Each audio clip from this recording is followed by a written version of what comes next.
our lineage and we survive.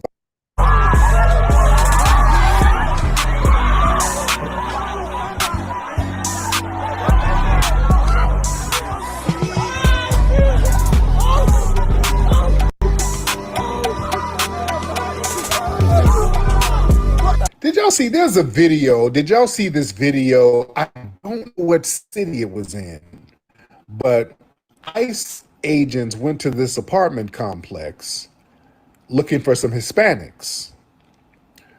And all the black neighbors started to basically run off the ICE agents. They started dousing them with water. Did y'all see that? They start hitting them with water and spraying them with water guns and throwing water on the ICE agents. Yeah. What city was that, family? What city was that? I can't, y'all help me out. What city was that? No, these, I'm assuming these were some FBAs running off the ICE agents. And, a lot of people are it's a lot of mixed reviews on it, a lot of mixed responses. Where was this?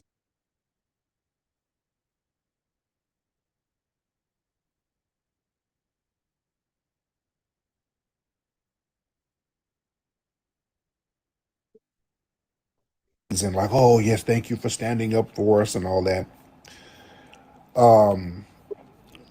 A lot of people are like, why are you caping? And I agree with that sentiment. Listen, Out of the break.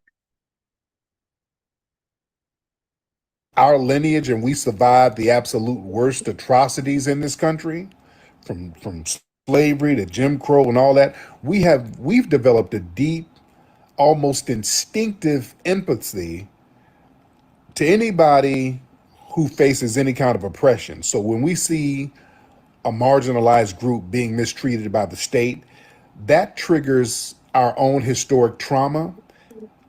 So we project our unique struggle onto them, and then we start jumping to their defense.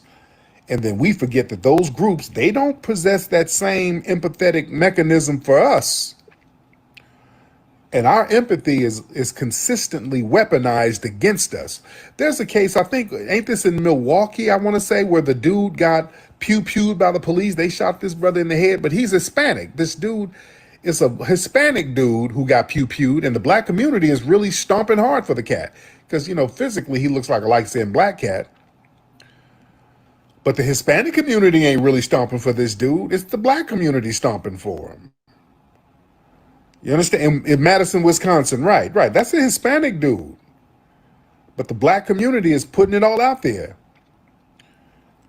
The black community is stomping for dude. The Hispanic community ain't saying nothing. It ain't. See, listen, let's be real. A large portion of the community, they're still stuck in a lot of the outdated 60s integrationalist mindset. See, a lot of people, they're still conditioned to believe that black people have to be the moral conscience of America, that we have to secure civil and human rights for everybody in order to prove our own worth and in order for us to be accepted. And we're still running that old playbook, trying to save the world while we are neglected. And I'm saying, damn all that. Damn that. You understand? And another thing, man, we've allowed a lot of the Democrats to select leaders, and these leaders don't operate on our behalf. They're funded by these white tea political interests, and as a result, they're incentivized to steer black grassroots energy and our protest and our outrage towards causes like integration and other non-black agendas. And then we're pushed on the front lines to act as the political muscle for movements that really offer zero tangible deliverables for us. We got to be very real with this stuff. And a lot of people in our community, man, We try to seek validation through sacrifice. See, there's a psychological trauma response at play where some of our people, man, subconsciously believe that if we sacrifice ourselves and we rescue every damn body, then other communities are going to finally respect us and validate our humanity. And we put our bodies on the line as a way to prove that we're the good guys. And we just hopelessly keep vying for respect from these groups. They've already committed to a global system of anti-blackness. Damn all that, dude. See, we do this whole emotional thing instead of doing our historic research, man. We got to look at the receipts. We got to study how the history of these groups, how they operate once they gain a foothold in this country. You see, there's a pattern of them displacing our labor, engaging in redlining, practicing anti-black discrimination, not picking us up in cabs, all that stuff. And we still want to blindly cape for them the moment they get into a tizzy. We ain't got to do that. We ain't got to do that, family. See, when a community does not have a strict, uncompromising agenda focused specifically on their own lineage and their survival, you become a free political tool for everybody else. You understand? So without a tangible agenda anchoring us, a lot of our people will just naturally wander off to fight other people's battles for free. Yeah? You see? Who is this? Who is this? Conscious moron? What's your... Hop on, sir, because you saying stuff. Conscious moron, hop on in, sir, because you saying stuff in the chat room. All right. Mr. Conscious Moron, is that your name, sir? All right, hop on in. Hop on in, sir. Good morning. Can you hear me? I can hear you. What's your name? Conscious Moron? Yes, Conscious Moron. How you doing this morning, brother? I'm good. Now where you from? Yeah. What's your ethnic background, sir? Oh man, we had this conversation. I'm from Union Springs, Alabama, USA. We talked before? Yeah. You questioned my sexuality when I pinned you down with a question and you couldn't have the answer. What was the question? What was the question you pinned me down with? Why are y'all going after Kamala Harris, who has no political power, instead of Donald Trump? You pinned me down with that? Yes, I asked about Afro-Black. You said, "Oh, you must be a Democratic shield. Look at you with the list." So that's how did that pin me down? That's a great question. You didn't answer. You never answered the question. You started talking about my sexuality instead of answering the question. So the question was, how can we do what to Kamala? What? How can we go after Kamala? That's not even a real question, bro. You didn't pin nobody down. Harris for reparations when she has no political power. Huh? Yeah. When she was running for office. She was running for office talking about what the hell she wasn't going to do for us. So what you talking about? You what? You going in and out.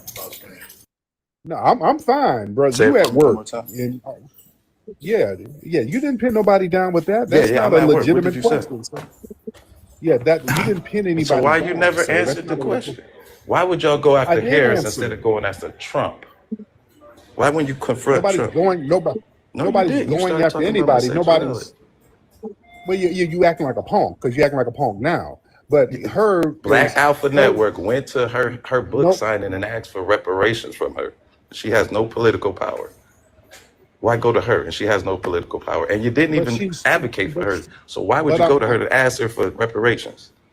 Because she's out here campaigning. After she lost? He did this like 3 or 4 months ago, asking how could she has no political power. Well, y'all just COINTELPRO, man. Come on, man.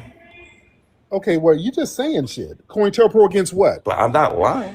Okay, COINTELPRO against what? COINTELPRO against what? Black people.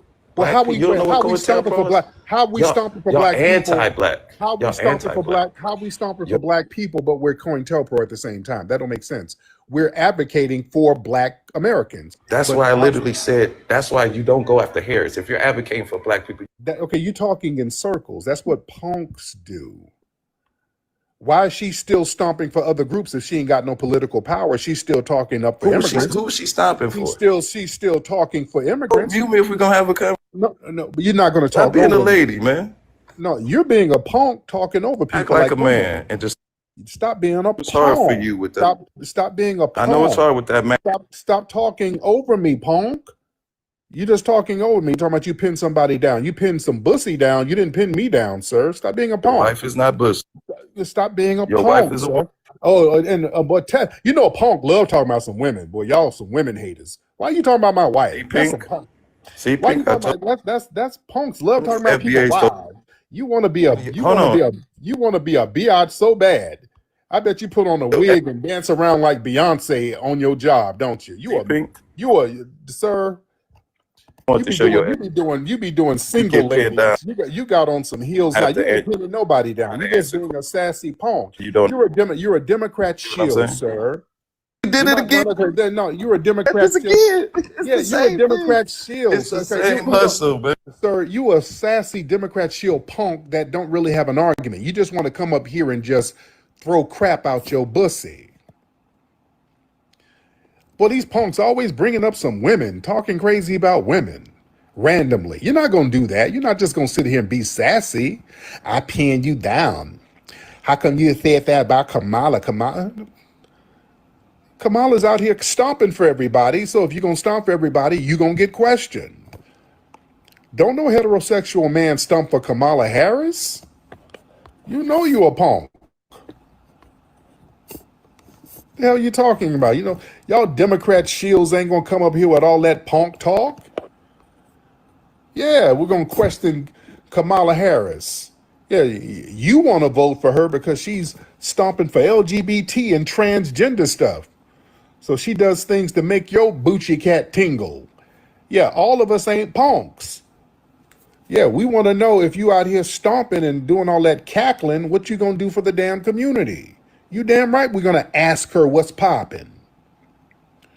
She ain't got no power. Why y'all running up on Kamala? Yeah, we running. Everybody getting ran down on, punk.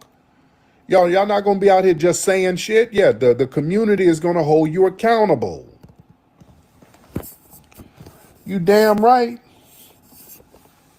Yeah, you got pinned down with logic. They're gonna bring up my wife. Well, yeah, what about your wife, Kyrie? What about the other woman? This nigga, he has a relationship with me in his imagination. You're gonna bring up my damn lady. What kind of punk ass talk is that? This dude has a relationship with me in his mind. But he got a cardboard longer assume, ladies and gentlemen, it is enforced. You gonna put some damn respect on it. You understand? The civil rights infrastructure in this country was built with foundational Black American blood, sweat, tears, equity, the whole shebang. We're gatekeeping that legacy. We're not going to let outside groups and bad faith as actors try to come over and hijack our historic struggle so they can validate their completely different agendas. You understand? Our legacy, that is our intellectual and political property, and we're going to protect it, and we're going to stop it from being hijacked by people who have no intention on reciprocating. See, we're normalizing foundational Black American self-preservation. Every other damn ethnic group and racial group on the planet, they operate entirely out of self-preservation and group economics. And then when we do it, they try to gaslight us into feeling guilty and telling us we're damn divisive. Damn all that. That guilt trip we ain't doing that.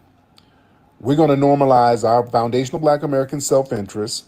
We're centering our own safety, our wealth building. We're going to center our children's future.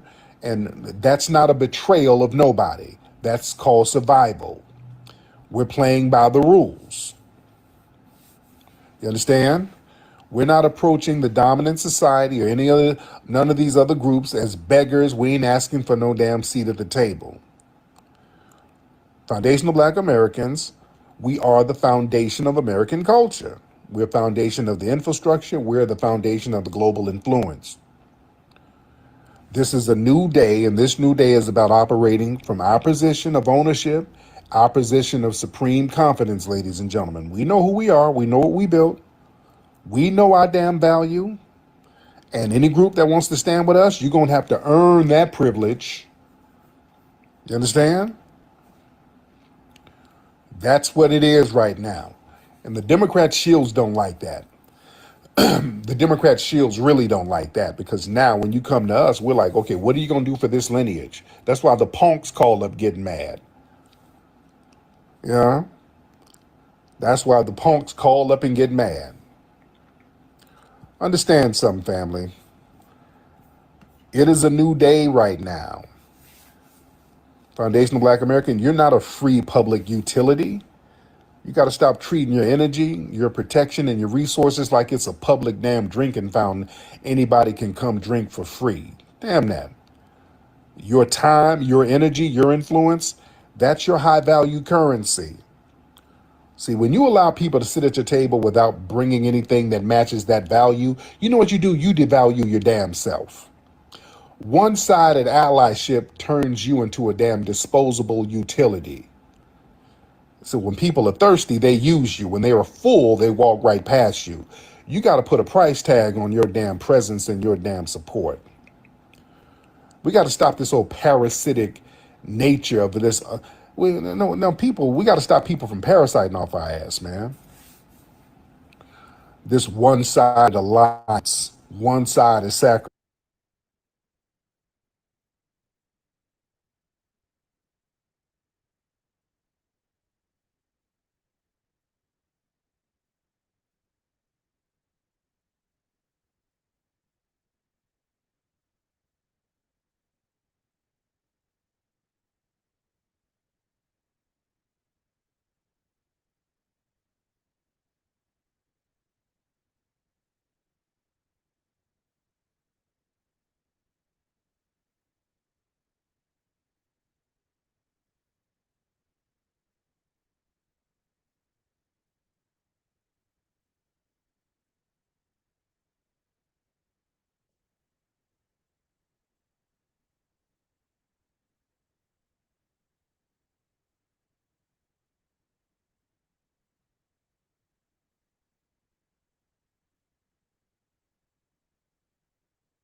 And that's not no alliance. We're the host and everybody's parasiting off of us.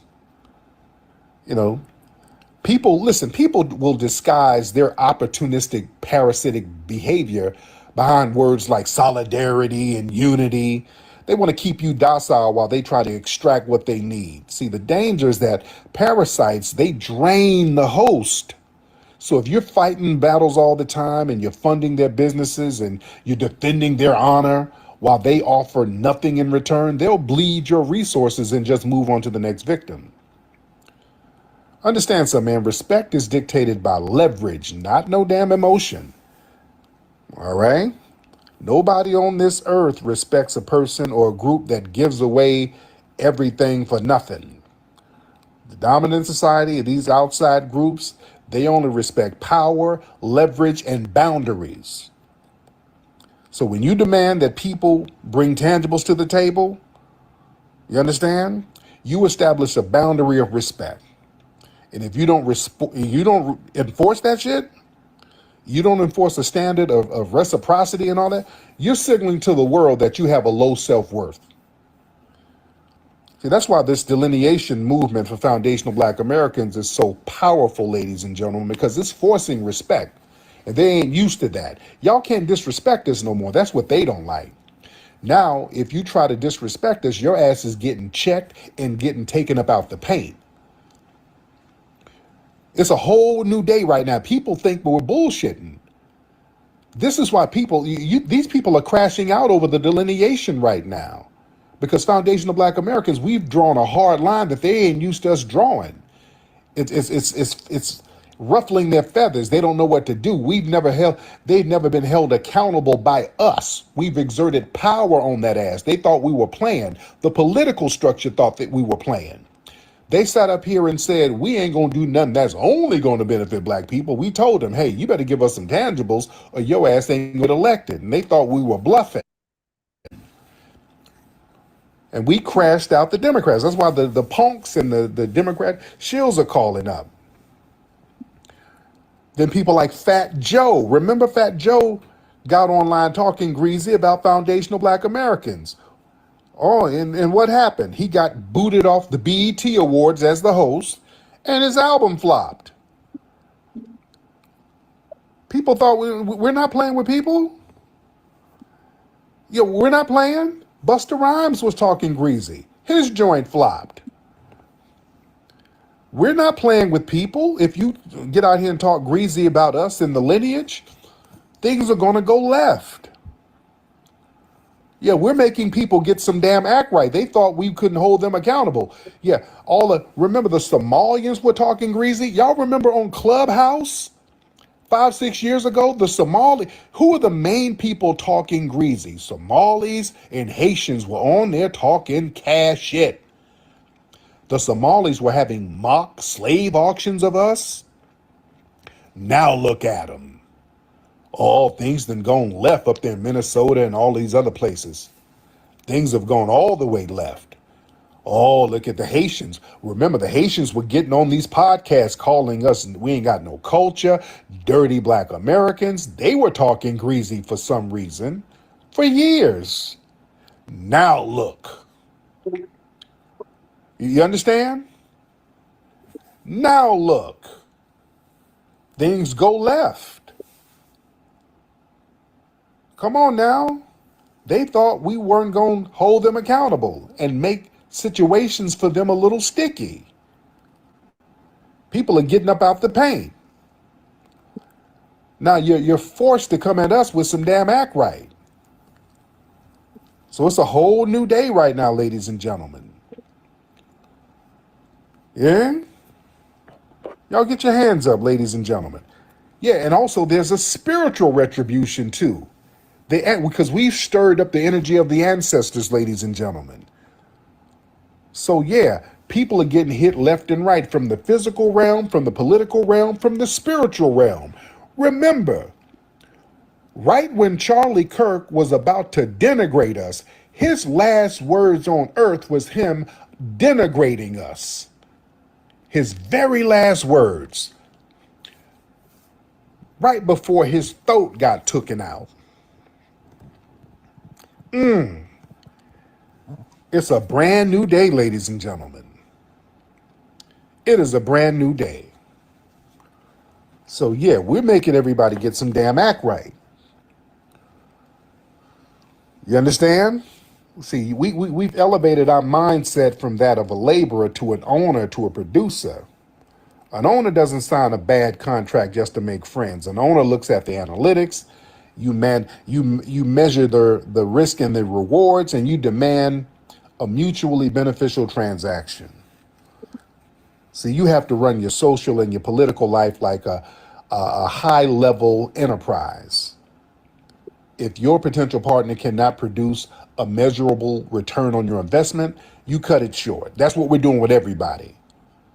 If y'all ain't bringing nothing to the table, get the hell out of our damn face. If you have a history of disrespecting us, get the hell out of our face. You understand? It's a brand new day. Let me see. Y'all raise the hands. Let's talk to the family in here. Talk to the people. Let's get that. Notice us minding our business is the equivalent of a diaspora war. I love TikTok Shop. Think about that. This is how parasitic people are. Us not letting them parasite on us is warfare. Think about that. We're not harming nobody. We're not advocating for harm. We're not over there going to your country undermining you. We're just not letting you come over here cosplaying as us. And now the end of the world is happening. Oh, the sky is falling. That's interesting, ain't it?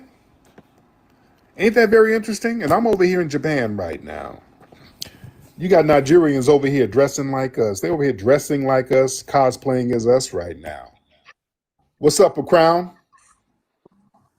Yeah. What's up, Crown? Hello, can you hear me?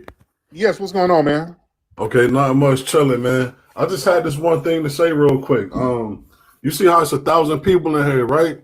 Oh yeah. If we all followed each other and we all donated like $2-3 to each other like once a week or something like that, that could create lucrative income out of nowhere, and all we doing is donating $2 to each other. Okay. Now Yeah, what's and the I'm just money? saying. Okay. What's the money? What? No. Now what's the purpose of the money? Is the money going It, to go do- to something? it doesn't matter. Like it could be somebody that's in need, and we be like, all right, we donate $2 to these people, and that's $2,000 or something like that to one of the FBA people that's in trouble, because I feel like we need alternative ways to support and take care of each other besides like trying to go to these people for government assistance, because they denying us for a lot of that stuff now. If you got a regular job, you make too much money to get any assistance now. So I think it's time for us to find alternative ways to support and take care of each other, because we spend a lot of money on senseless things. And I feel like we could put our money together for a purpose at some point, and we can support each other. There it is. Okay. My For man. a small cost of nothing. They taxing us for everything we spend anyway. We go buy some sneakers, they tax us a shirt, food. So shit, we giving these people money left and right. So why not do it for each other and let it have a meaningful purpose? Okay. There it is, brother. Thank you so much. Okay. All right. Okay. All right. Man. Who's that? Well, I said Nigerian dream. Hold on. Who is this? My hero. Hop on in, my hero, because you're very. Peace, peace. Let me know if you can hear me and if my phone is a little loud because I had trouble with my phone, but if it's okay, let me know. All right, 1 second. Yeah, my phone broken out now.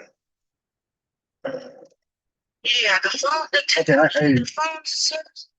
Yeah, the phone services today are whack for some reason. They've been just terrible for some reason. But I want to chime in with you. I want to come in and give you my opinion about it when I tried to start something called TNLU. Okay. And what me and the people that was in on it ran into, one thing that we ran into was we needed protection. We had everything set up. The only thing we didn't have set up is what bank account we can trust, which one of the members we can trust with that kind of money. And once we found that person to be able to do that, we needed protection. So we could never find protection. And, when you do something like this, I think it's great to donate and to help each other out like that. But we need to put it in a basket. We need to be able to have some sort of link to where everybody involved would know what we're doing with the money. We don't need to be in secretive. Some of the meetings, yeah, that's going to be in secretive. But the problem that we had was organizing the funds and the protection. In order for us to do anything, I think, in order for us to help us, as far as money-wise, I think we should find someone, and I believe it should be at least 10 people, that we should be able to put money in their name, and neither one of them can touch the money without all signatures. So that way nobody will be left out. You can't spend that money without the people knowing where it went. See, a lot of times these charities, you find out now that they was buying yachts, stuff for the money it was donated to the kids.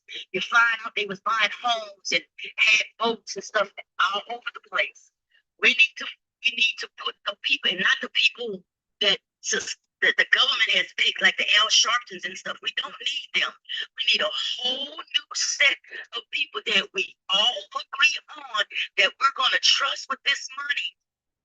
To trust with this money. And the reason I say 10 is because one of those people will slip up. That kind of money does something to people. One of those people will slip up and try to sell it out. We get infiltrated and betrayed by our own. One of those slip up. The other 9 comes in and say, no, we didn't sign for that to be out. You know what I mean? Can you feel me what I'm saying? Yeah. So I'm agreeing with you. We need to be able to help each other out with the money. We should do better. We shouldn't be begging no more. But the way we do it is some sort of organization got to help. We have to go in. As a matter of fact, while I'm telling you this, guess what I thought of? Each family member should pick a head of the family that they trust to be able to do that. Yeah, What do you so think about that? so a couple things. So for one, I wouldn't say secret. I'll say in private. All right. Private, okay, Yeah, yeah. okay. So that right there, because nothing's in secret. And when people Yeah. when people pretend it's in secret, they're lying, right? Yeah, So, yeah. So you got private business, you got public business. And two, Yeah. unfortunately, when you do stuff like that, it's always trust. Like there's nobody guaranteed, or people. Like maybe one person, but that's why in businesses you have business partners doing crazy stuff. You have accountants doing crazy stuff. You have, it happens. It happens all the time. Like I was a big fan of American Greed. Unfortunately, that's why they call them investments. Investments are risky investments for several reasons. So that's why things like that are difficult to track because of so many people involved that you got to depend on, and the people you find to be secure of the money. Like all of them gotta be on code. So now you say certain people signing off. Exactly. You say certain people signing off, that may work. I don't know. That's why we have AI, right? So what we do is we go to AI and say, hey, I got this idea. We want to do this for the people, but the security thing we're lacking because we don't really know who to trust. Half the people you don't know like that. And so now when you say it'd be a head of the household, well, some households are corrupt to be ran. I know a lot of men who ain't shit running that household like that. His wife don't have no say. For real. You know. I say the people that have this mindset that we're on, you can tell who have the mindset that we're on. And even still, there's the chance of that trust that you're talking about. There's that chance. But what I say to that is still do it. Yeah. We're gonna run into this. We're gonna run into that. We're gonna still do it because we can run into other things too. I mean, how you think that guy with the cookie, how you think he started? You think he said, oh, ain't nobody gonna help me? No, he just did it and it ran. So we gotta stop being afraid to do what we need to do. And we're afraid because we know money is hard to come by. We're tired of being used. You know our history. You see how we get played. Right. And Tariq actually did a live on that. Like the people who are afraid. So that's why, like, really, that's why to solve that, we go with people who have a track record of doing just that. Those are people you can probably best trust. People who have a track record of being trustworthy and handling business, and when they have idea, they go do it and they be successful. Yeah. They don't procrastinate. Like you don't trust somebody with no track record of getting to it. You got a lot of procrastinators right there. But we found, but when we doxed them and we went into them, it was more some underlying issues that we couldn't trust. Yeah. We did find a couple of men that had the funds and that was able to rock with us. Like TNLU had members from Atlanta. We was meeting up with Georgia. We had members from Tennessee. We had a guy from Chicago that was from the head of some stuff. We had it. I'm telling you, we was. If you can feel my vibe, you can tell from my energy, I was serious about this. So TNLU is still there. It's just we got to still work out kinks, just like everybody else. FBA, BA, we still got to work these kinks out. But like you said, it's hard to trust. But like I said, we have to do it. We have to cross that line. We have to stop being scared. Because one of them, if we got 10 of them, one of them going to work. If we got 5 of them, one of them going to work. That's why I say go to good old AI, and I think a paid version, not the free version, and make sure it's on thinking high, and say exactly what you just said. Hey, how to gauge this, that, the high risk reward, and we did. It's the whole story. What you just said. We had this couple guys, then we doxed them. They didn't check out. Like you gotta talk to AI like you just talked to me, and say, hey, what are some alternatives? Because nothing is absolute, nothing is 100% guaranteed. But what is the best way to reduce risk and that security, that trust issue, that risk rate, and you'll get a whole bunch of alternatives, and you just tweak those, modify those, and you'll be able to solve that problem. Let me ask you this one other thing then. You see there's a couple of black-owned banks, right? They're using the term black. I haven't doxed me. I haven't Googled anything about them. The most that I know about them is that the people, the CEOs are black, but if you go deep in the rabbit hole behind that, is they're owned by someone else that's dictating where that money is going. When you say black to me, I want you to be black owned all the way through. But until we get there, what do you think about if I contacted one of the CEOs from Green Bank one of the so-called black-owned banks and had them say, hey, I want a side deal with you on the money that I'm putting in this bank can't be touched but by only these people.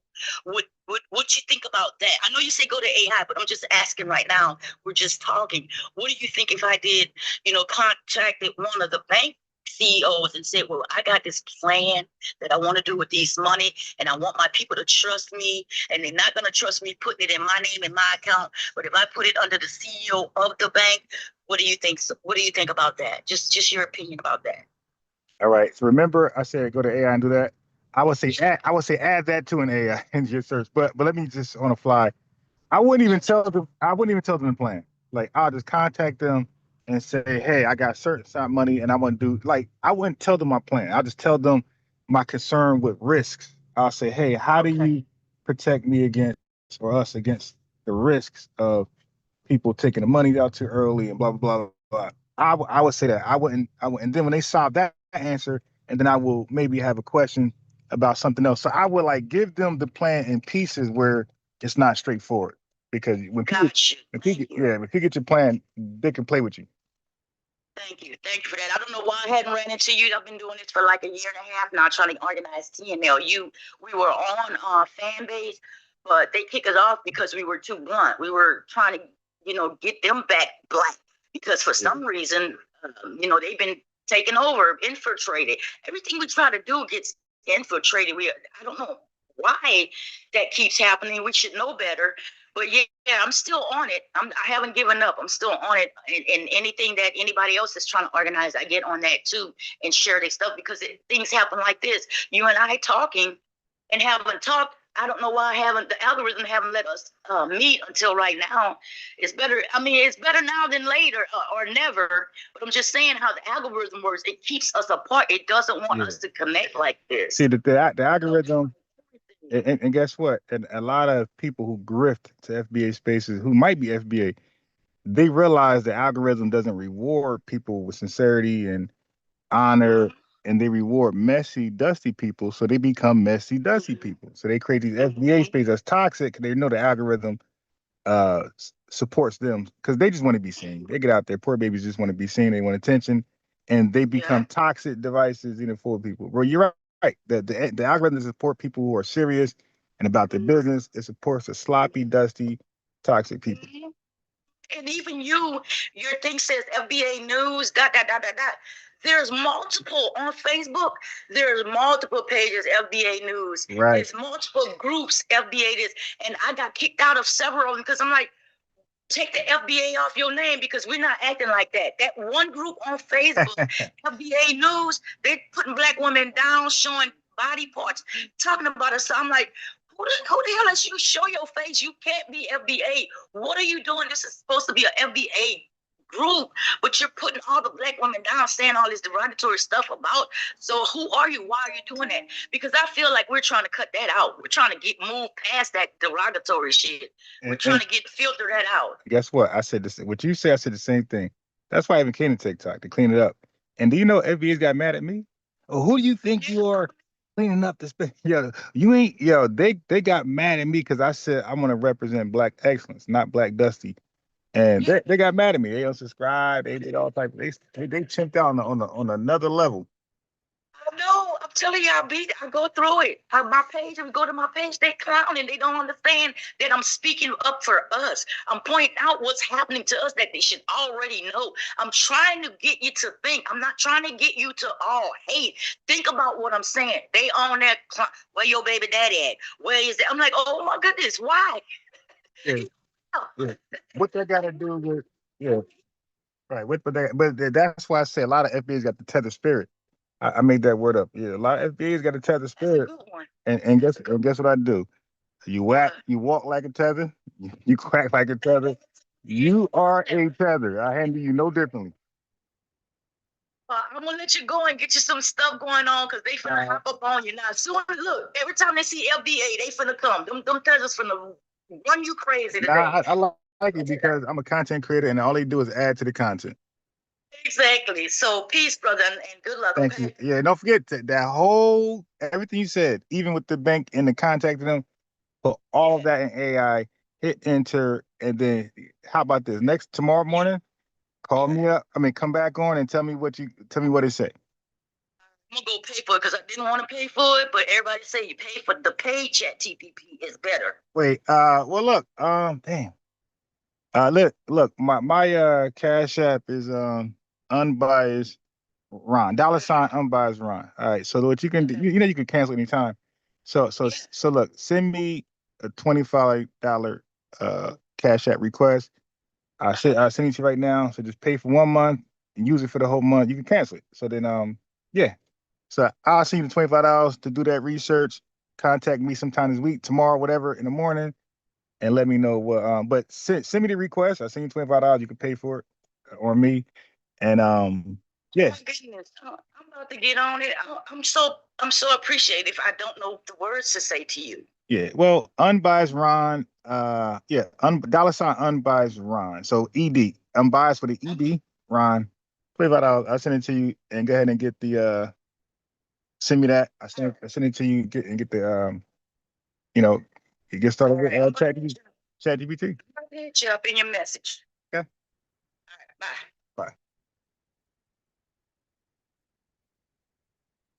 Bye. All right. So family, give me a second. I gotta grab my coffee.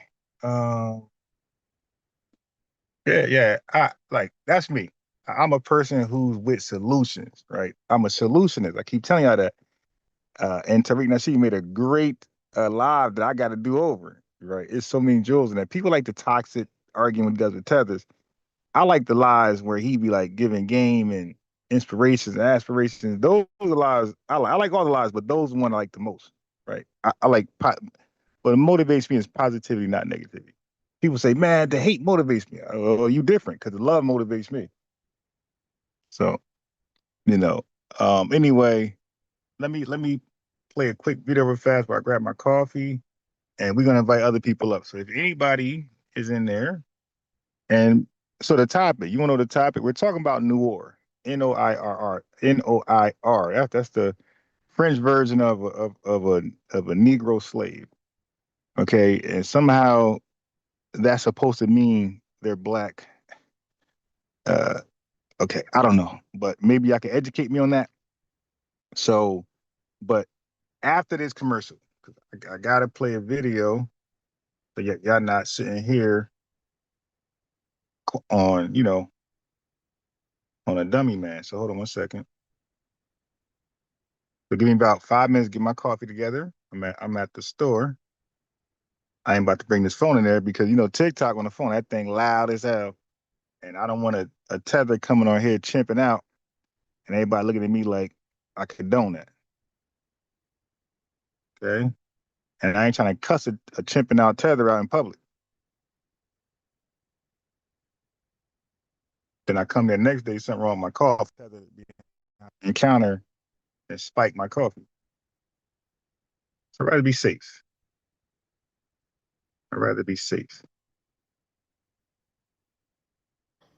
Yo, study in Romania. Yo, Covering it's not good. Sir, these tethers want us to live in slums like them. We don't, sir. We don't live like you. Really? I'm sorry, we don't. Deal with that. So what about okay, secondly, What about that's nothing, first. sir? We don't live. We've never, Secondly, ever lived in slums. We don't walk around. secondly, Count Muscula, calm down. you were attacking an Count African Muscula. driver that picked Listen. Lee Daniels. You were attacking that man because the man was. Who? I watched a video where an African taximan told Lee Daniels that because he looks aggressive, that's why nobody picked him. You were attacking the man, saying all sorts of nonsense against him. Yeah, because he was lying. Lee Daniels is a punk. He ain't aggressive at all. There's nothing aggressive about Lee Daniels. The man wasn't, implying him in that time. He was just letting him know. Tethers be lying. It was a lie. Lee Daniels is a flaming queen. There's nothing aggressive about Lee Daniels. So the dude was lying. What do we Africa do to you? Why do you hate us this much? Nobody, sir, you a pathological liar, sir. All you tethers do is lie. That's why you had to flee your homeland, sir. And you are from Africa. Why? Who? Who? You. How? I'm not from no damn Africa. You're black like me. I am not black like you. My hairline is intact and I'm not musty. I'm not from Africa, sir. My Your great forefathers are grandparents. from Africa, No, right? everybody's forefathers are from Africa. If that's the case, right? Have you checked your ancestral DNA? Why do you tethers want us to be African so bad? Because you guys, the foundation, you guys came from us. No, no, no, no, no, no, no. We came from this soil and we created our own identity, sir. You discarded us, sir. We survived you discarding us and you mad. I've never You don't seen no a no no no black no no no. man. You don't get to make people walk around the tree of forgetfulness and sell people off and then come back and try to claim, oh, you're from us, nigga. No, when we didn't die Those off are like our y'all. No, no, forefathers. no. Those are our forefathers. They are not Oh, no, us. that's you. Yeah, that's you. Still you. That's you. That's who you are, sir. That's who you are, sir. No, no. We had to create our own identity. We had an ethnogenesis, sir, independent of you. That's why you had to flee to Romania, and we're still in our homeland, kicking it, being successful, right? You guys flee also. You guys travel all over the place. You flee too. We don't flee, sir. We travel and go back home. We're not refugees like you. Really? Really. I'm in Japan now visiting. Some of your fellow Nigerians are over here cosplaying as us, sir. Oh my God. I bet you over there wearing some FUBU and some G Unit shorts right now, acting like Never, us over there in never. I'm a Romania. proud African. I No, wear I don't my believe that. African I believe attire you got every. on. No, I believe you got on some Wakanda outdated hip forever. hop clothes. Wakanda forever. I I don't wear believe my that. African. You're sitting over there with some apple bottom jeans on in Romania right now. You're wearing some 2004 clothes right now. You're dressed like Chingy right now over there in Romania. You dress like the Saint Tariq, Lunatics. I would like to invite you to Romania. Come down to Romania and see how we live here. We live like kings and queens here. We don't kill ourselves on the street. We don't shoot ourselves on the street. We are not violent. We Africans, we are not violent. This is what we are trying to tell black Americans, our brother Well, you're there, not that violent and you had to flee violence. So you had to flee there for a reason, sir. There's active wars going on over in your homeland right now. and Right? and and in black community, there's no killing going on there too. There's no war going on in the black. Crime over here is down the lowest since the damn 1960s, sir. Come on, come on. Y'all got the Biafra war going on over there in your homeland. Y'all got Boko Haram over there smacking folks around. Y'all got all types of shit just in Nigeria alone, sir. You really want to go there? But Tariq, you need to change. This is not how you Sir, started. only thing you need to This is change not. is your draws, okay? Musty tether. Good night. Get out of here. You're not going to call up projecting and lying. You're not going to lie on Chicago. There's slums in Chicago too, nigga. No, it ain't. I saw a movie. The hell y'all tethers. This is why delineation is popping the way it is. All y'all do is lie. There's no damn slum in Chicago. He ain't never been nowhere. He ain't set foot over here. He ain't set one flip flop over here.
think it's this one. Hop on in, my hero, because you're very active in the chat room. In here, Hold on. buy into the whole people of color. You understand? In Madison, Wisconsin, right? That's a Hispanic. Offers zero. Asked about Afro-Black. You said, oh, you must be a Democratic shield. Look at So you with the Oh, there 60s, we go. There we go. all that stuff. And Right we here. still want to blindly cape for them the moment they get into a tizzy. Their focus specifically. Who is this? Who is this? This guy right here. Conscious moron? What's your hop on, sir? Because you saying stuff. Oh, this is the guy who calls in my channel and says, "Okay, I knew it. It's the same chimp. Like he's definitely a chimpanzee. Listen to this." Conscious moron, hop on in, sir, because you saying stuff in the chat room. All right, Mr. Conscious moron, is that your name, sir?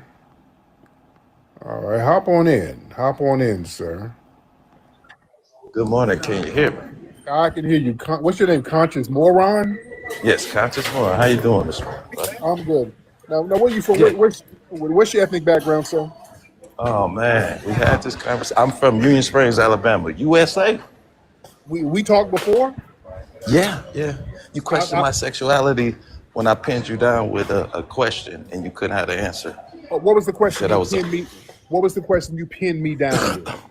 Why are y'all going after Kamala Harris, who has no political power, instead of Donald Trump? You pinned me down with that?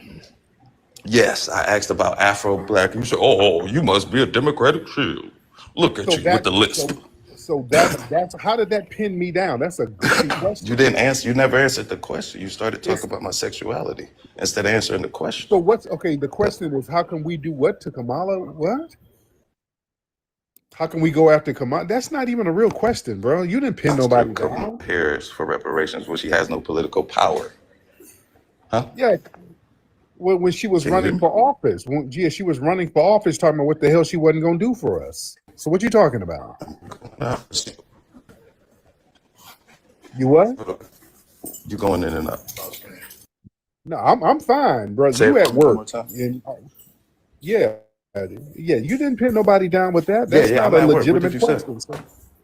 Yeah, that you didn't pin anybody. So why down, you never sir. answered the question? Why would y'all go after Harris instead of going after Trump? Why when you confront Trump? Nobody's going after anybody. Nobody's. Well, you acting like a punk because you're acting like a punk now. But her Black Alpha Network went to her book signing and asked for reparations from her. She has no political power. Why go to her? And she has no political power. And you didn't even advocate for her. So why would you go to her to ask her for reparations? Because she's out here campaigning. After she lost? He did this like 3 or 4 months ago, asking how could she has no political power. Well, y'all just COINTELPRO, man. Okay, well, you just saying shit. COINTELPRO against what? But I'm not lying. Okay, COINTELPRO against what? COINTELPRO against what? Black people. Well, how we stomping for black? How we stomping for black people? Anti-black. How we stomping for black? How we stomping for black people? But we're COINTELPRO at the same time. That don't make sense. We're advocating for black Americans. That's why I literally said. That's why you don't go after Harris if you're advocating for black people. Okay, you're talking in circles. That's what punks do. Why is she still stomping for other groups if she ain't got no political power? She's still talking up for immigrants. Who is she stomping for? She's still talking for immigrants. You mean if we're gonna have a conversation? No, but you're not gonna talk. Stop being a lady, man. No, you're being a punk talking over people. Act like a man and just stop being a punk. It's hard for you with that. Stop being a punk. I know it's hard with that, man. Stop talking over me, punk. You just talking over me, talking about you pinned somebody down. You pinned some bussy down. You didn't pin me down, sir. Stop being a punk. Your wife is not bussy. Stop being a Your punk. wife is sir. But you know, a punk love talking about some women. Boy, y'all some women haters. Why are you talking about my wife? See, That's Pink? a punk. See, Why Pink, you talking about that's punks love talking about FBA. people. Okay, so that part I want y'all to hear. All right. Let me check my cash app. See, the sis sent me the request. Hold on. So I can send it right away before I forget. You know how when you get older, you be, man, if you don't send that cash app request now, I'll be tied up and forget until about 3:34, 5. Let me see. Okay. No, I don't see a request. Yeah, I don't see requests. Yeah, so don't forget. Wait, because I do got I got 2 cash apps. Let me check the other one. Let me see.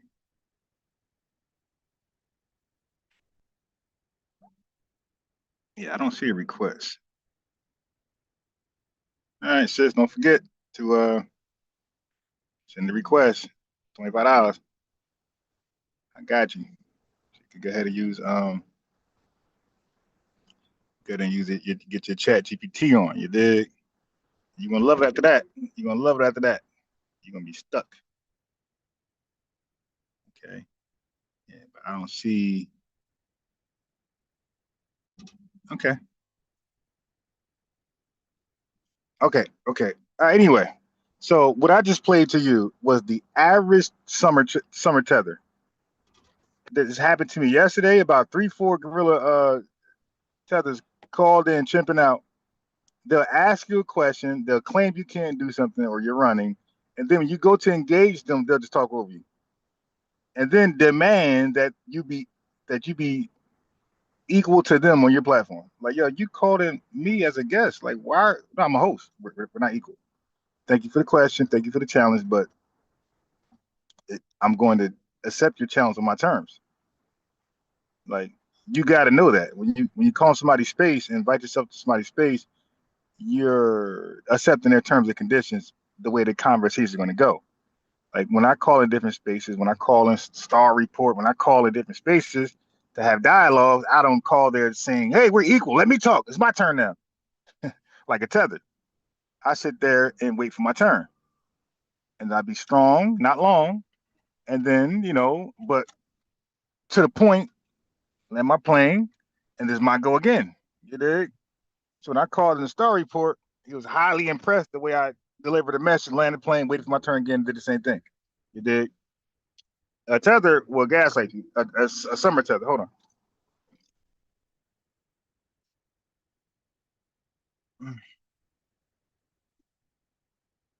Let me get some gas. Hold on. Gotta get some gas.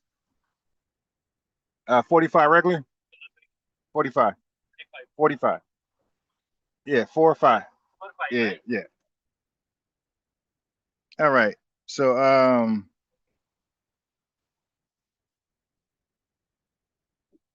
yeah, so we don't mind a challenge and we don't mind answering a question, but the dude never wanted a question answered. Tariq goes to talk, he's talking over. Like, dude, how can we take you seriously as a guest when you're doing that? If I mute you, stay muted. You don't unmute yourself, keep talking. Like, you didn't broke the terms and conditions once you behave like that. Once you start chimping out, you didn't broke the terms and conditions of why you invite yourself onto my space to begin with. Who does that? When I join TikTok spaces and they be like, okay, sir, all right, wait your turn or whatever. I either wait my turn or I leave. I don't be out of turn. Nah, let me talk. That's what a summer tether would do. Chimping out tether. So no, yeah. So these are people who pretend they want engagement and then chimp out the first chance they get. So we're talking about a bunch of things, right? And we're talking about Noir is one of them, Noir, right? I think that's like cow manure, something like that. Somehow they named themselves after that. But they want to tell you what it means, right? Look, I don't give a damn what your definition of Noir, cow manure, whatever it is. I don't care your definition. It doesn't mean me. You dig? You could define it however you want to define it. It does not mean Native Black Americans. So, and then the other question was, this is for people of the lineage, is Native Black American a good term? I put the link in the chat for those who want to engage there, because I think some of y'all are just too new to this movement, even in the lineage. I think y'all just too new and need to go do some research. I need to know the origins of FBA and all these things. FBA came by result of NBA. Native Black American was first. Dr. Claude Anderson, thank you. He was like a father to she, definitely a mentor. He came up with the term Native Black American. All right. So we're talking about Dr. Claude Anderson is before a lot of y'all times. A lot of y'all knew who he was through Hidden Colors. People like myself knew about this guy since he came onto the scene. Right. And Dr. Claude Anderson, I think he made his debut like 2001. You dig? We're talking about the Y2K bug type stuff.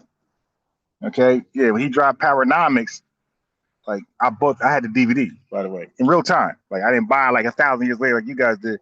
I bought the DVD when he was popping. All right. So Native Black Americans, because he was talking about delineation way back then.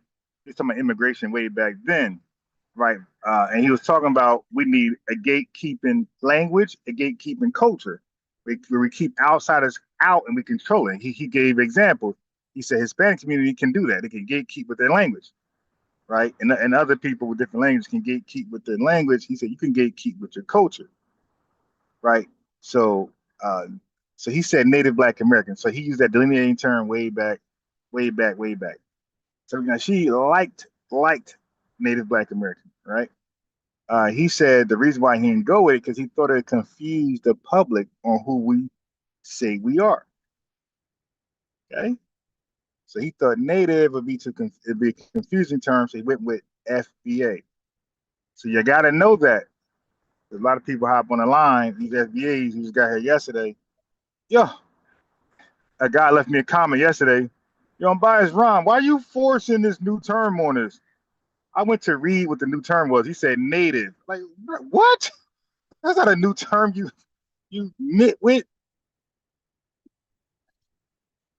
Yeah, you know how old yo, here's the thing. Native is not a new word. Native is something you are or you're not. You're either native or you're not. So some people could say, hey, I'm foundational too because I helped lay some stuff to the country, blah, blah, blah, blah, blah. They make that argument. You're not making no argument with native. Like you even got native whitey people, and you got other white people who are not native who are white. I say it again. You got other whitey people who classify themselves as whitey in this country, but they are not native. All right. So native is either something you are or you're not, and you can prove it. So all Native Black Americans are foundational. You were native first. To be foundational, you had to do something physical. You had to build something, lay down an infrastructure. To be native, you ain't got to do nothing. It's a big difference. You ain't foundational if you ain't labor. But you're native even though you didn't labor. Or, well, I mean, all native people end up laboring. But my point is, you were native before you were foundation. Foundation is an action. Native is something you just are. Okay? So people use terms, don't know what they mean, or they might hear me use a term and don't know what it means. It's okay. You should ask. So before you start saying what's new and what's not true, you should get clarity. And say, yeah, why are you saying native? And then I can break it down. Yeah, but all Native Black Americans are Haitian. And like a tether called in yesterday, and he thought indigenous and native were the same thing. No, not the same thing. They're different words that speak to two different things, two different people. Right? So the word's not even interchangeable. So when I say native, I know what I'm saying. And when folks say indigenous, they don't know what they're saying. Sometimes they mean native.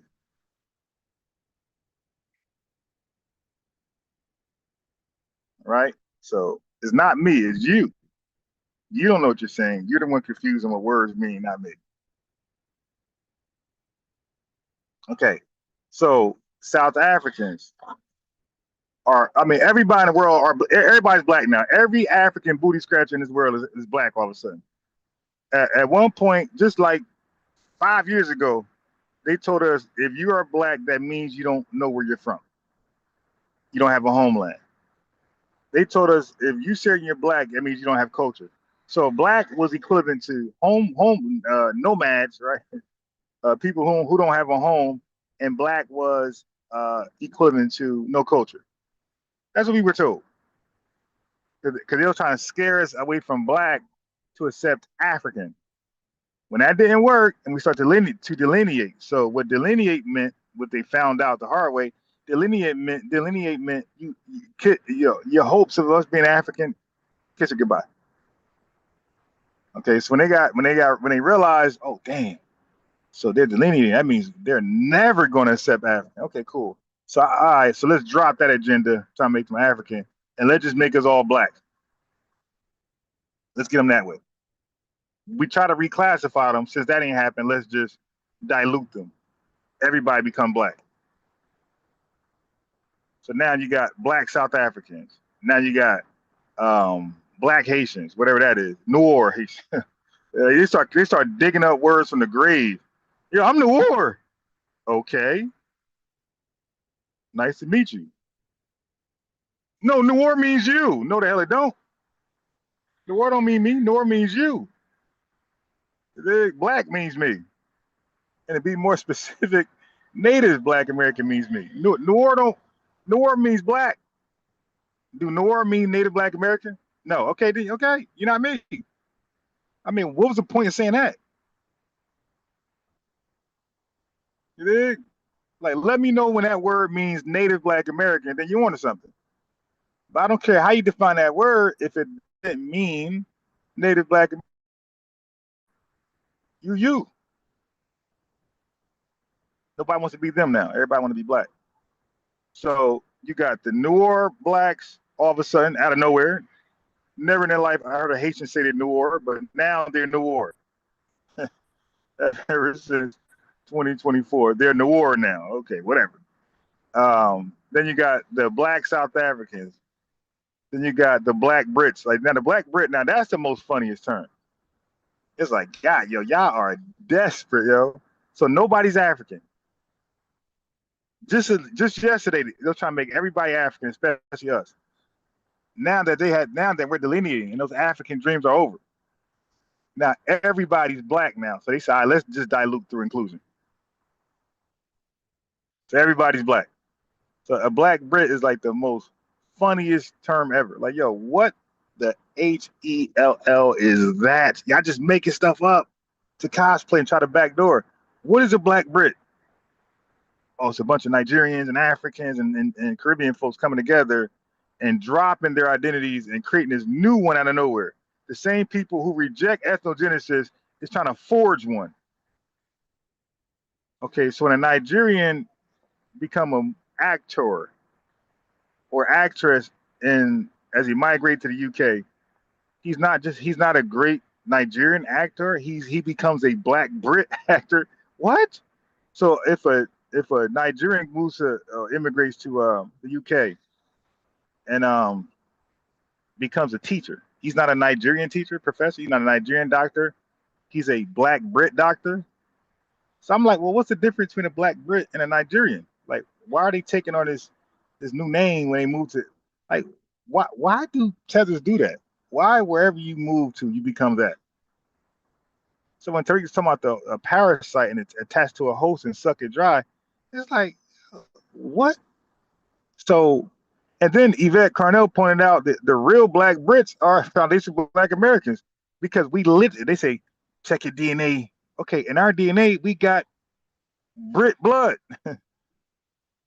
The most FBAs, the average FBA is a homogenous mix of European, African, and indigenous. Okay, and that European that's there, 9 times out of 10 is Brit. So the 18, 20, 25% European in you most likely is Brit. So if there's such a term, black Brit, and y'all keep gaslighting with your DNA and biology, then we are the real black Brits then. like the cosplay is on another level. So they become a black Brit. So I asked them, okay, so you become a whitey man all of a sudden. They're now, so no, they're not Jamaican anymore. Jamaican ain't good enough. Now they're black Jamaican. They're not Haitian. Haitian ain't good enough. Haitian by itself ain't good enough anymore. They got to be a black Haitian, right? So whatever they are, that is no longer good enough. They got to add black to it. It's like, yo, why all of a sudden there's a black Jamaican? I never heard that term ever before until just yesterday. Black Jamaicans, black Haitians, it's extra emphasis. And then they come online, had the most bliggity black names ever. Black rebel, black this, black that. Like, god damn, y'all like 60 years late, man. No. Actually, y'all 90 years late. Yo, Tariq had me rolling when he said one of these tethers was dressing like Chingy. All I can think about is I love it when you do that right there with the long, long white tee, loose baggy wave cat, too big for his head. He said that's how tethers dress now. The Chingy look. Yeah, a lot of y'all be outdated, yo. Y'all on this black empowerment 90 years later. Black Brit, black South African, black Haitian, black this, black. Yo, what? No, that's over. The black people have been established. The Haitian people have been established. The Jamaican people have been established. We all been established. All that blackity black, it's too late. Okay? The world knows who are the black people. Because the black people are the ones who introduced it in your every way of life. So we weren't just black by confession, by self-identification. We introduced it to all of our social lives, right? Everything we were involved in. So we had a black. If we started a bank, it became a black bank. It wasn't a Bantu bank. It wasn't an African bank, Nigerian bank, or a Moorish bank, or New Orleans bank. It was a black bank.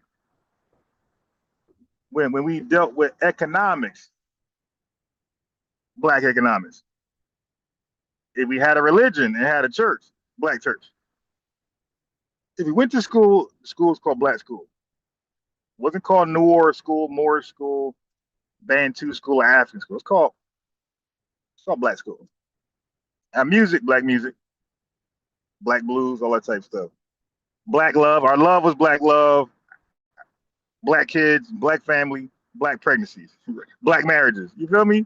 Like that became in all of our ways of life. It was black this, black that. If it had to do something with us, and we were just known as the black people or the blacks. We didn't need no marked terms at that time because there was no need to delineate. We were the only people saying we were blacks as our permanent primary ethnonym. At that point, there was no cosplayers. You dig?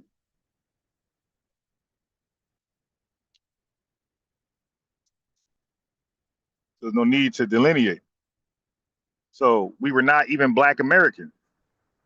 We were just black. So we had songs, I'm black. I'm black and proud. I'm just black. I'm not black American and proud. I'm not foundational black and proud. I'm just black and proud. Black was sufficed by itself.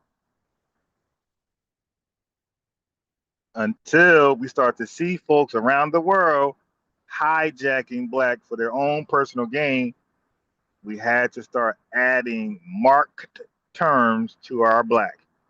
Now we're black American. Now we're black this and black that and foundational and native. Now we're this because of people hijacking black for their selfish terms. Let me give an example. The Bantu, right? The South Africans were called the Bantu people while we were saying we were black. So we were black. Haitians were Haitians. They were not New Orleans or anything. They were Haitians, right? When we were saying we were black, pretty much everybody had their own ethnonyms. Haitians were Haitians. South Africans were Bantu. Sudanese people were Sudanese, Congolese, Jamaicans, Trinidadians. All these people were who they were, right? So we like, all right, well, let's carve out something for ourselves. We're black. The Bantu guy, Steve Biko, was so impressed and so amazed that we are collectively and individually we're something like a phenomenon. He was so inspired by our resilience, resistance, magnificence, brilliance, empowerment that he brought our name to his people for no reason. Bantu is a delineating name. When you think of Bantu, you don't think of white people, you don't think of Indians. That's in South Africa. You only think of the native indigenous South Africans. Okay? So Bantu is already a delineating term. Why did you go back to your people and say, hey, we're black now? That's what he did. For no reason. He said, yo, we got to attach ourselves to that. We're black like them. What was that for? And they started calling themselves Black South Africans.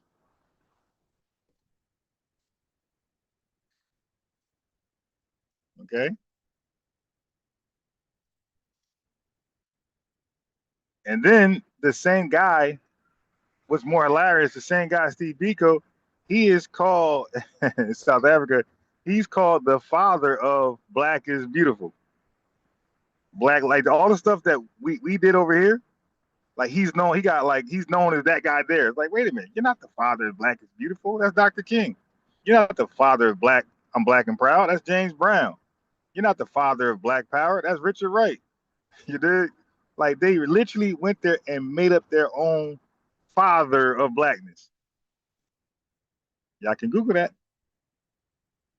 Y'all can Google Steve Biko, the father of, and just put a question mark, press enter, and let AI fill in the blank.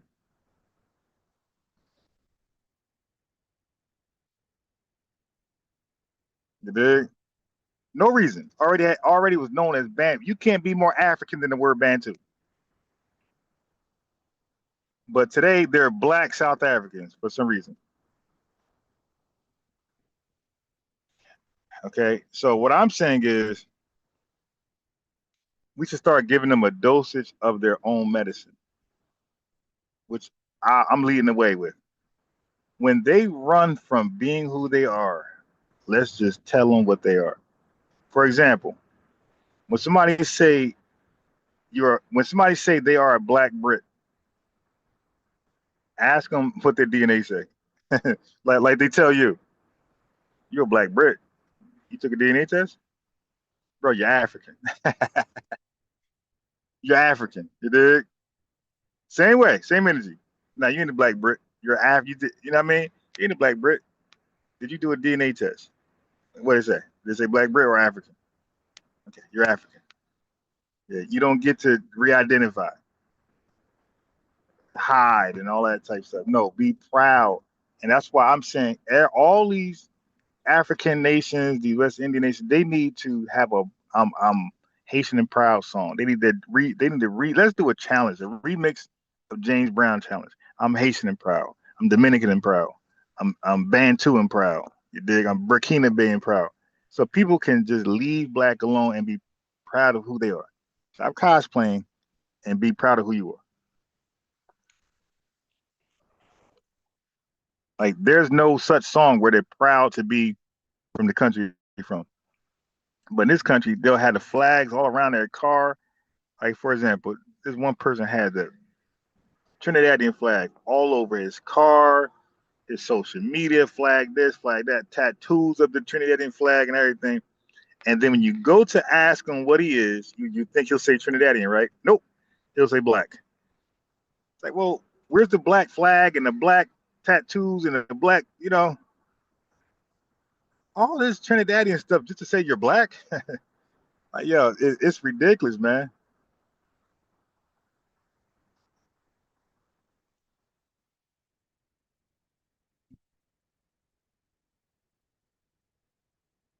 Oh my God, I can't stand this damn phone, bro. So what I finally did was I went and dug for my other phones that I broke the screen, and I'm like, all right, I'm gonna go get one of them fixed today for like under $100, so I can switch my TikTok phone to one of those better Android phones. Okay, so I found one. I went digging and moving stuff around. I found one, and I'm gonna use it because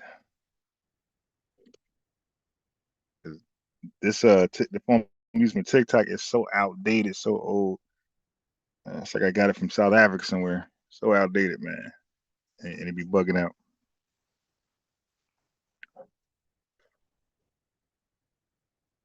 So somebody made a great point on my post, kind of like what I said, but they did it a different way. So we'll say we're Black, and we're the only Blacks. Everybody else is what their flag say they are, and then Haitians will come out there and say, "No, we're Black." We be like, When did you become black? Oh no, we were black in our Constitution in 1805. We were the Noor people. Okay, I thought you said you were the black people. Well, yeah, Noor. No, Noor's Noor. Black is black. These are two different words. My God, you need glasses. Put your glasses back on. We got skip bellies. These guys. Put your glasses back on. Like Noor is Noor and black is black. They're two different words. They're not the same. Oh no, Noor means black. Huh? Noor means black. So Noor means black. So you're black. Okay. Are you a Negro? Because if Noor means black in English, then Noor means Negro in Spanish and Portuguese. Now you're a Negro. Are you Sudanese? Because Sudan means black in Arabic. Like you just get to take my identity because your word means that in English, in my language. That's like the goofiest like chimping out argument you can make. Okay, so if Noor is black in English, then black is Noor in French. So according to your logic, I'm Noor. And the guy to say yes. So your constitution was written for me as well. So how come we don't have citizenship there, my guy? Yeah, it's and then they'll go down that rabbit hole because they know their logic made no sense, and then they'll just gaslight you all the way down, and before you know it, we're like, yo, this, but just tap out, just tap out. Listen, Noir is a four-letter Noir, four-letter word. Black is a five-letter word. Okay, black is black and Noir is Noir. You guys did not speak English. You didn't read and write English. In your constitution, the English word black isn't there, my guy. The French word noir is there. So you guys are Noorians, whatever that is. Okay. You guys are Noorians. You're not black. Okay. So a lot of these guys, you got to watch them, family. You got to watch. You got to just whoever you're talking to, just understand they have a country of origins and they speak a certain language. And most likely it ain't gonna be English. So they were not saying these words in 1805. They were saying New War. So I have a real simple argument. You were not using the word black as a positive connotative word to call yourself as your primary national international identification name. You didn't do that. We did. Okay. If you use black in any sense, it was temporary. When we use black, it was permanent. And that's why we are permanent residents in America. And that's why you are temporary residents because people got a temporary mindset. You feel me? Like they don't stay for the long haul. It's called investing. So at the time we chose black as our permanent primary ethnonym, black put on people was seen as taboo. It was negative, and Dr. King talked about that. Okay. Let me pull that up. Let me pull Dr. King.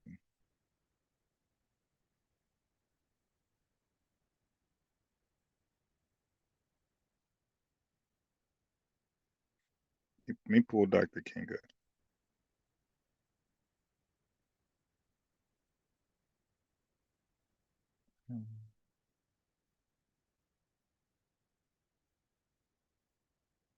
Let me help some tethers out.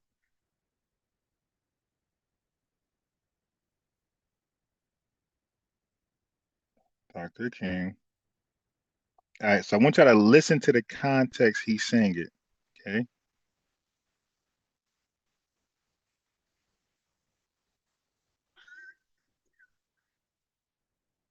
1 second.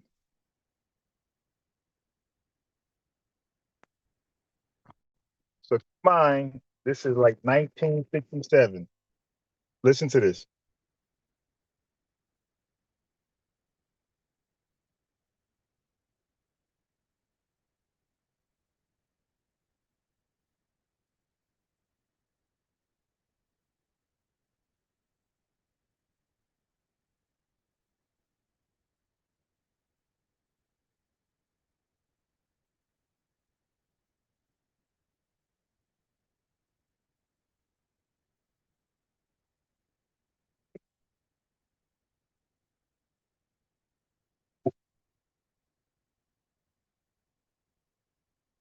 Notice he said Negro.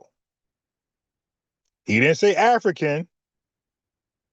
So when these gaslighting summer trolling tethers call in, and I try to tell you, no, we were colored Negro and then, or American Negro, Afro-American, whatever, and then we were black, right? African-American came way later, but we were black.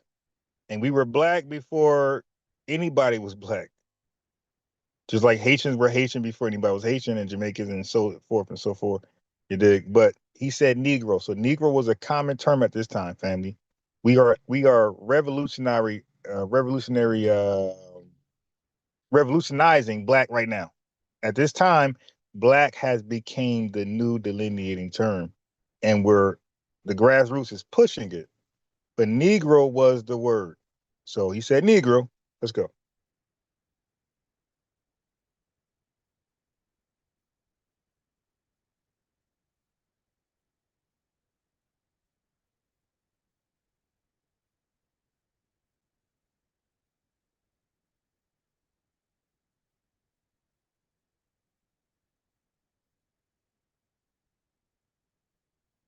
And watch this.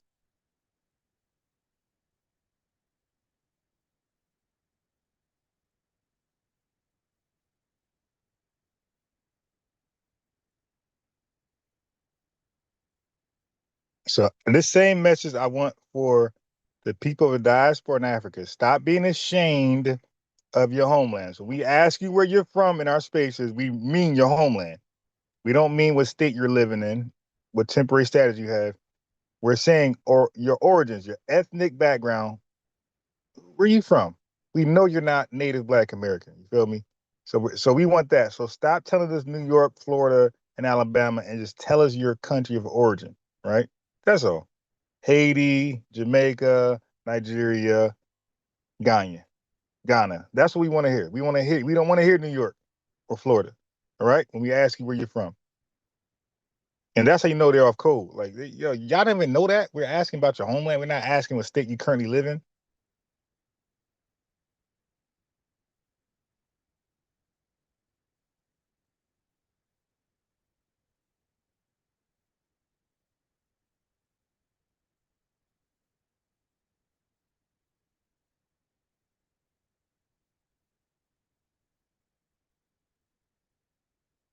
Okay, here we go. All right, let's go, Dr. King. Let you plan. He said they couched it in language. Go ahead.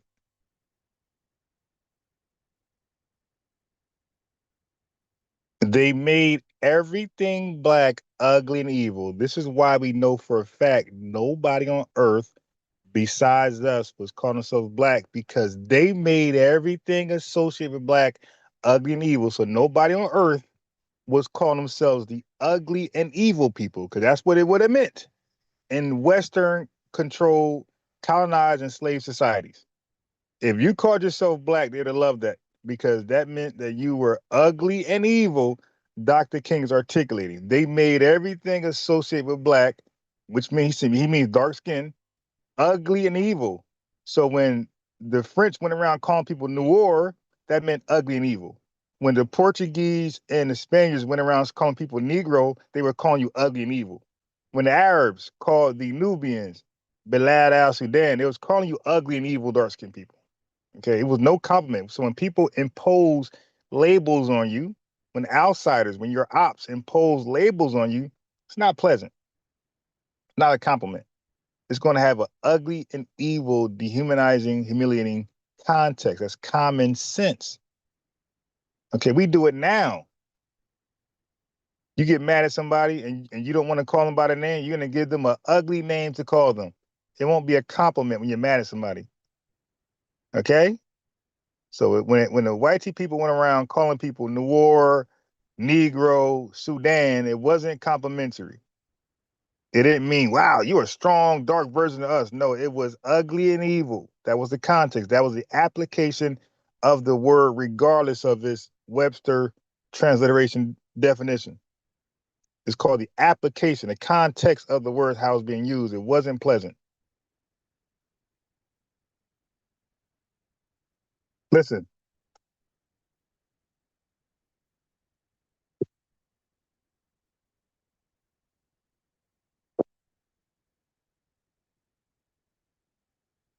So we got dates.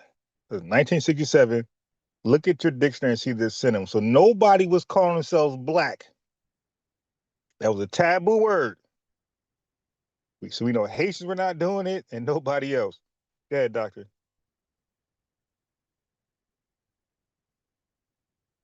It's always something low, degrading, and sinister. So other people will call you that to degrade you. You wouldn't call yourself that. Go ahead.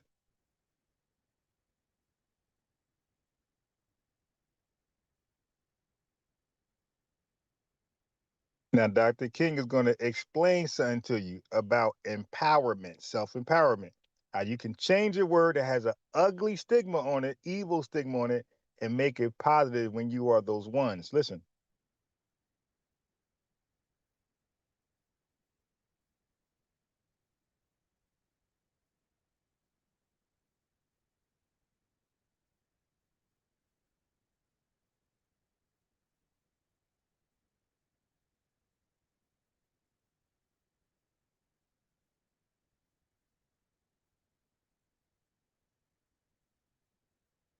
You hear that? That was the context.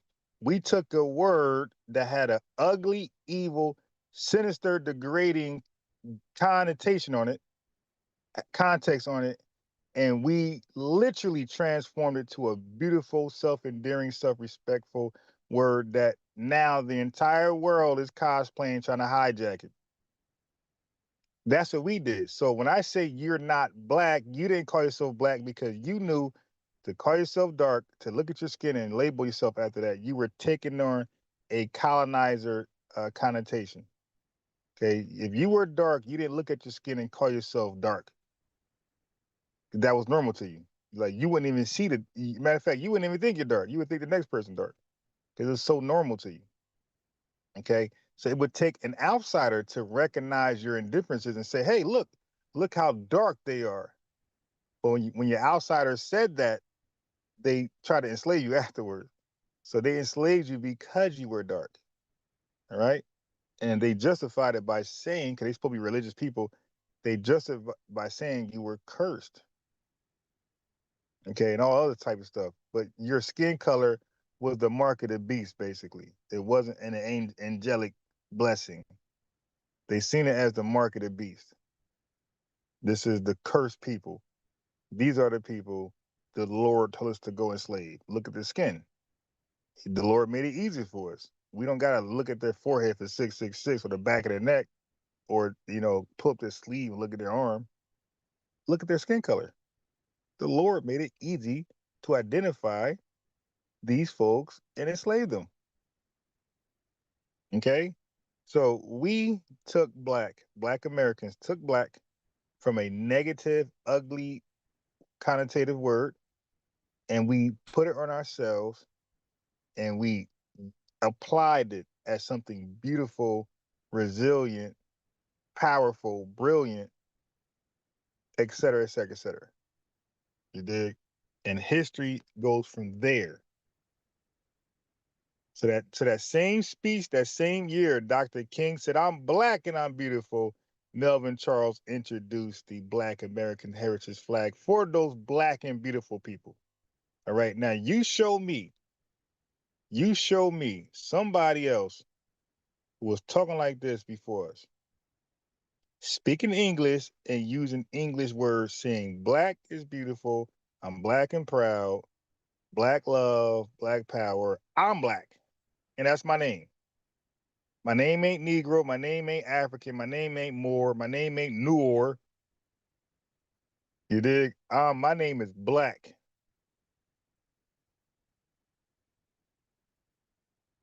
Show me a people. You got a date. Now show me people saying this before us. By this time, Haitians were Haitians. Jamaicans were Jamaicans. Trinidadians were Trinidadians. They all got their independence. By this time, the Upper Volta was renamed Burkina Faso by Thomas Sankara.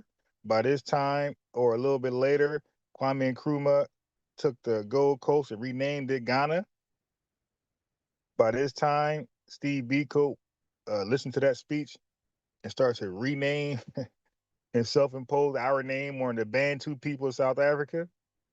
Okay, Igbo was Igbo, Hausa was Hausa, Shona was Shona, Nigeria was already Nigeria. So everybody pretty much had a name by this time, family. All right, and it wasn't black. So you weren't black then, you're not black now. You were Haitian then, you're Haitian now. You were Jamaican then, you're Jamaican now. You were Burkina then, you're Burkina now. Y'all ain't black, and you don't need to add black before you say who you are. You don't need to say I'm black Haitian. You don't need to say I'm black Jamaican and black Burkina. Just say I'm Burkina. Just say I'm Haitian. Just say I'm Jamaican. We know exactly who you're referring to. The black is why even say that? It's no need, because you're cosplaying, and you think you're gonna miss out some tangibles. You think the white people are going to you dig, play favorites, and that's the real reason why you're hanging on to black. It's called EIC. It's a term we came up with. That means ethnic inferiority complex. You guys have an EIC. That's why you're clinging on to black. And that's why you're mad at us saying we're Native Black Americans, because you can't cling on to that. Okay? You just can't. You know how crazy that would sound for a Haitian to say, I'm a Native Black American? Think about that. You know how crazy that would sound for a South African to say, I'm a Native Black American? Do you know how crazy that would sound for a Jamaican or Nigerian to say, hey, I'm a Native Black American? That would sound crazy. So they gotta make it, they gotta gaslight us to make it sound like or seem like that's a horrible term to call yourself. Since they can't cling on to that, they gotta act like there's something wrong with it or it's unnecessary. So that's been the gaslight, family, in a nutshell. So everything I say, I can put a date on it. I can play the audio. I can source up. You guys can't. You cosplayers can't. So when you call in, all I do is ask you for a date, ask you for the website, audio, video. Okay? Everything I say, family, go Google it. I'm not Marquette Davon Burton where I'm against AI. I'm for AI. I'm pro AI. And whatever I say, if your AI disagrees, I lose. It's real simple. I got a real simple rule. I don't make things difficult. Okay? Your research is just going to agree. I had a tether the other day tell me that native and indigenous was interchangeable words that meant the same thing. I said, bro, let's stop talking. Google it right now. Oh, hubba, tether babble. No. Stop clicking and popping. Stop clicking and popping and go Google that right now. Let's resolve that right now. You go do it. So he tried to ask AI funny. I said, no. No funny. Just ask AI, are indigenous and native interchangeable words? Okay, I'm gonna do it right now. He did it, right? And the phone just got quiet. I'm like, yo, so what did it say? He's quiet. Oh, see, what happened was clicking and popping. No. No clicking and popping. What did the results say? Okay, I'm gonna tell you what it said. The first thing it said was no, period, and then it started to explain why they're different. And I already explained to the tether the difference. Indigenous means pre-colonial era. Real simple. That means you were here before any colonization or enslavement. That's what indigenous means. Native can begin alongside of colonization or even afterwards. But indigenous will predate it. So I gave the guy the definition before he even Googled it. So I know a lot of people incorrectly use indigenous and native interchangeably, and that's okay. Because sometimes we kind of know what you mean, so we don't make it a big deal. But when it's a tether, and all tethers got bad faith arguments. So when it's a tether, no, you gotta be do not give a tether the benefit of doubt in conversation. Always make them clarify what they're saying. It's always bad faith. Never let them just say something crazy. Always get clarity. Like, yo, so when you say that, what that mean? Ask them. They all get bad faith arguments.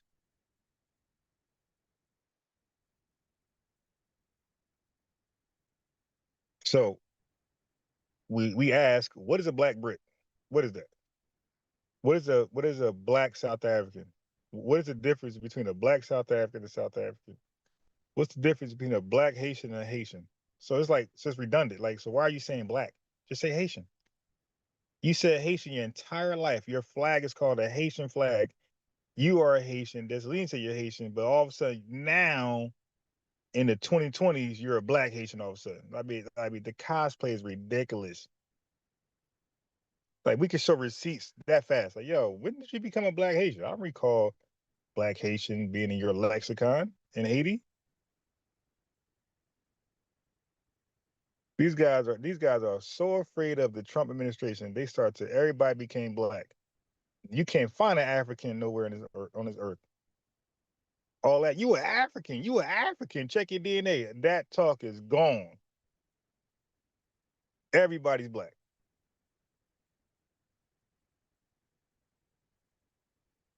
Okay, and you're mad because we noticed that. Wait a minute. Wait a minute. Wait, this is the same dusty guy a couple years ago when I said, yeah, we black people need to stick together. I ain't black. That's you guys. I'm Jamaican, I'm Haitian, I'm Nigerian. That same dusty guy, that same musty guy, a year later is now saying, yo, we black folks got to come together. Oh, no, no, no, sir. No, sir. You're Nigerian, remember? What does your DNA test say? Do it say you're black? Give them right back what they gave us. Oh, you're black all of a sudden? Yeah, but what's your DNA test say? Gaslight them right back. What's your DNA test say you are? Does it say black or does it say booty scratcher? Which one?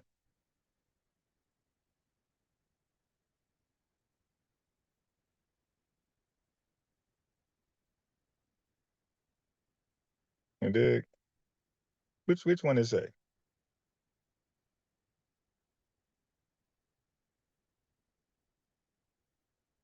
So we got somebody in the chat. Okay, yeah, I'm ignore you. Because the link is there, by the way.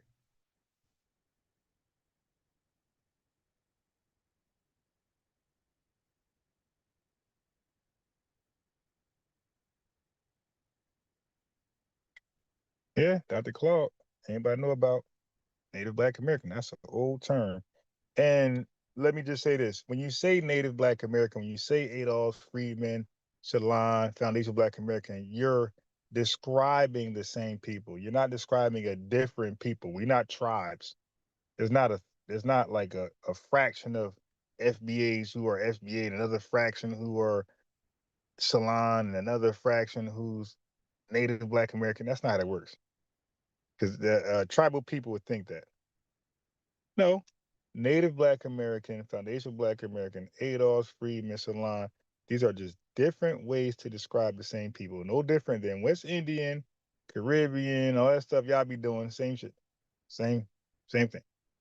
Y'all say African, y'all say Nigerian, y'all say a whole bunch of terms over there. Same thing. Same thing. We ain't doing anything different.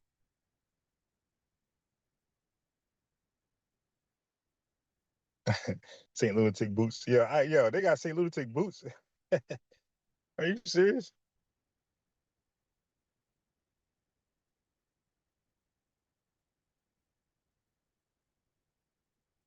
My man says St. Lunatic boots. Yeah, but all that come together talk, that's on pause. Not saying it's never gonna happen, but it's on pause right now. I'm talking about other nations. Right now, we're coming together with the ethnic group and we're weeding out some of the bad weeds as within the ethnic group. A lot of folks out here. And I'm so glad the sister pointed that out. Because when I pointed out, everybody was chimping out on me. Oh no. Like, yeah, now you got a lot of people who are trying to claim the FBA who are giving us a dirty, dusty name. And I look at these guys, they're agents. They're like, why are you like, we're known for black excellence. Why are you out here being dusty with the FBA name? Why not just how about be dusty but don't say FBA? Just call yourself African American on social media. You can do whatever you want. We don't care. But why are you being dusty and toxic under the brand name FBA?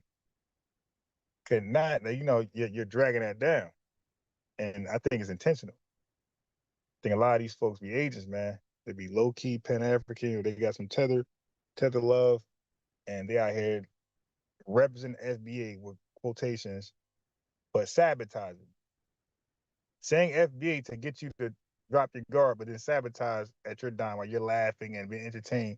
They're dragging down the whole lineage. You got a lot of spaces on TikTok and YouTube that's depicting us in the worst way possible, and you guys are eating it up for your entertainment at our expense, at our national and global expense. You guys are enjoying the takedown of our image. You feel me?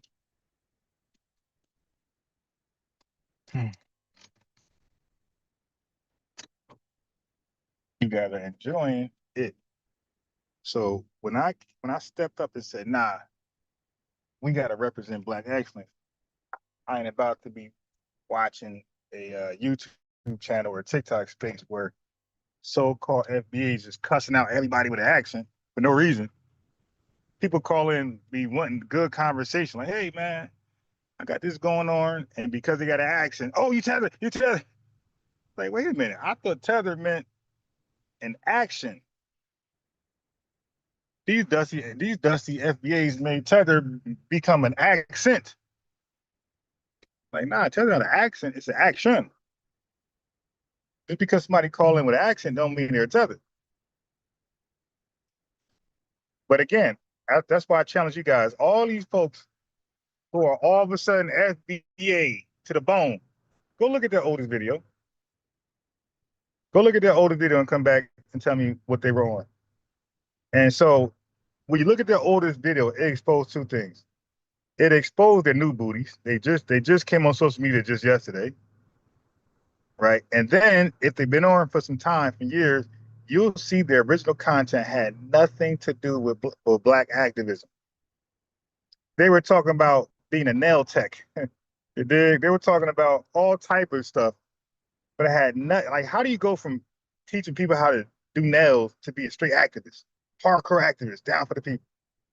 Like, stop. Activism ain't something you just become yesterday. Like, activism is seen early on in your life, in your youth.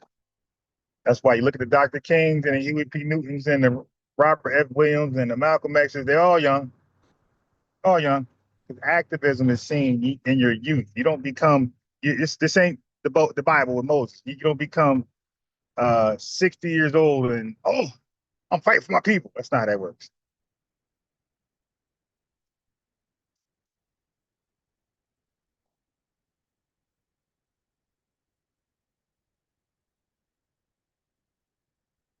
Not how that works, but somehow that works. Because we don't know. We don't know. A half of us, like, this whole thing is new to everybody. So people don't even know how to discern potential agents from real thorough activists. So it's kind of over the place. But people like me be trying to get y'all like, oh, everybody said FBA ain't FBA. Well, I'm talking about in spirit and truth.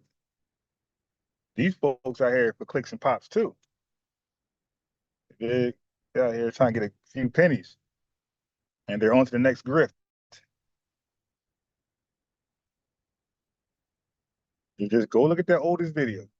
That's why, like with some of us real ones, that don't impress us. You got the American flag on, or the Black American Heritage flag, or the Juneteenth flag, and you wrapped up. That don't impress us. I want to know, where were you 5, 6, 7, 8, 9, 10 years ago? You dig?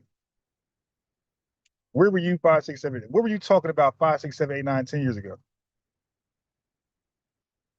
Guarantee it wasn't about this. You do a simple back check. background check. Do a simple background check, and you'll see these folks was talking about something totally different. It was probably talking about we're Africans.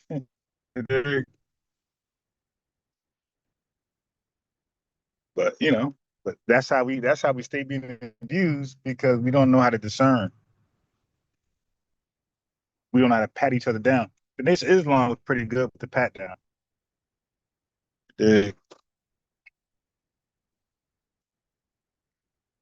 He talk all that the blackity black.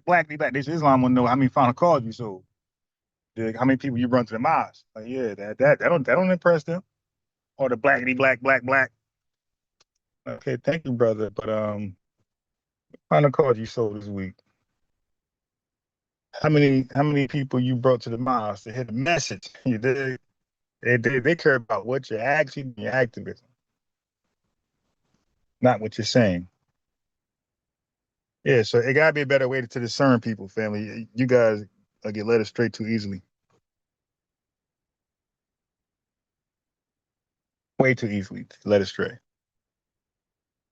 Yeah, so I decided to come on TikTok. I'm from YouTube, been on YouTube for a long time. Decided to come to TikTok to spread the great message over here because I don't see a great message being spread. I see a lot of toxicity, divisive talk, xenophobia, and all type of crazy stuff, and chimping out. So I come here to bring sensible conversations. This is called a space of relief, a relief from all the drama.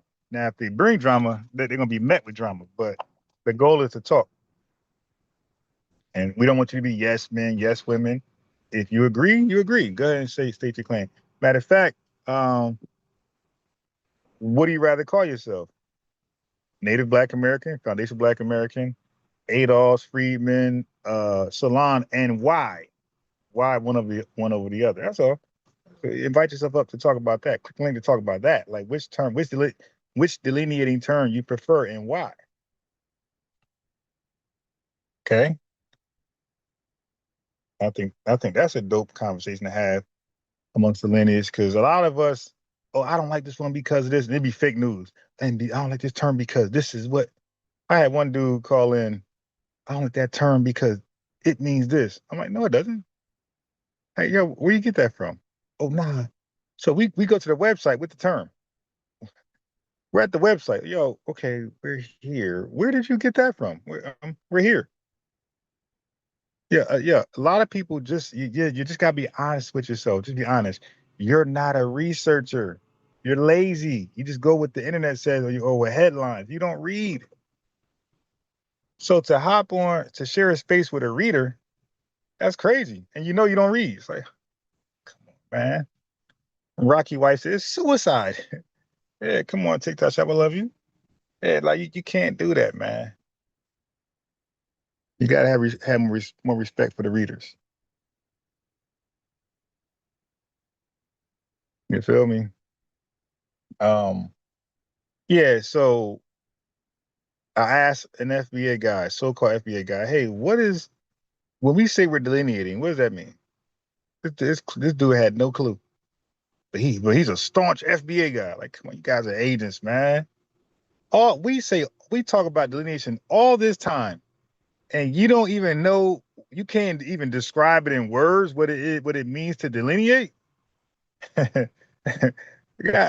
so what have you been doing this whole time? Listen to us in these spaces. I know what you're doing. You see it as entertainment only. You look at us like a DNA test.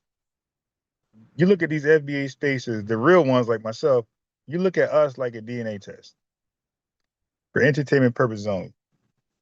So then you got Marquette Devon Burton, who's a Pan-African in disguise as a true FBA. Like, dude, stop it, man. Stop. And y'all can't even see that. This dude, man, I sat and listened to this guy because he said FBA once, he said tether twice. I listened to this guy. This guy is 100% a Pan-African who refused to say it. But he tells you in 1,000 different ways he's a Pan-African. Like, damn, bro, just be honest. Just say, I mean, you got FBs who are Pan-African, nothing wrong with that, but we don't respect the ones who are pretending they're not Pan-African who are Pan-African. Because, like, so what's your agenda? Why not just say it? Like, I say what I say. I say what I say. I ain't got no agenda. I say what I say. Then I open folks to challenge me or talk to me about what I said.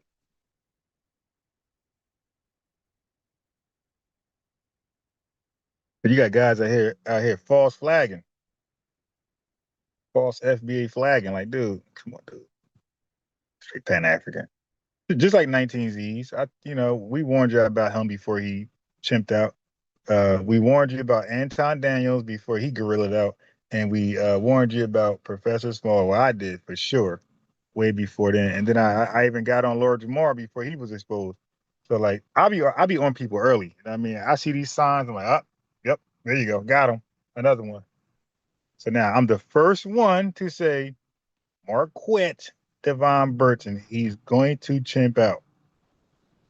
Okay, between now and about 2 years, FBA is gonna come after him.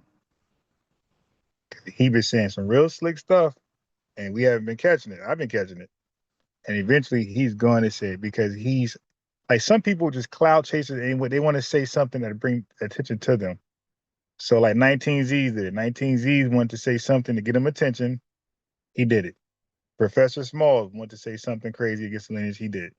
Anton Daniels, everybody who wants attention, quick attention, they're going to say something against FBAs, Native Black Americans, and they'll get quick attention. And that dude, Marquette, he's the next one in line. He's desperate for clout. He's desperate for attention. He's the next one. He's going to be the new 19Z's.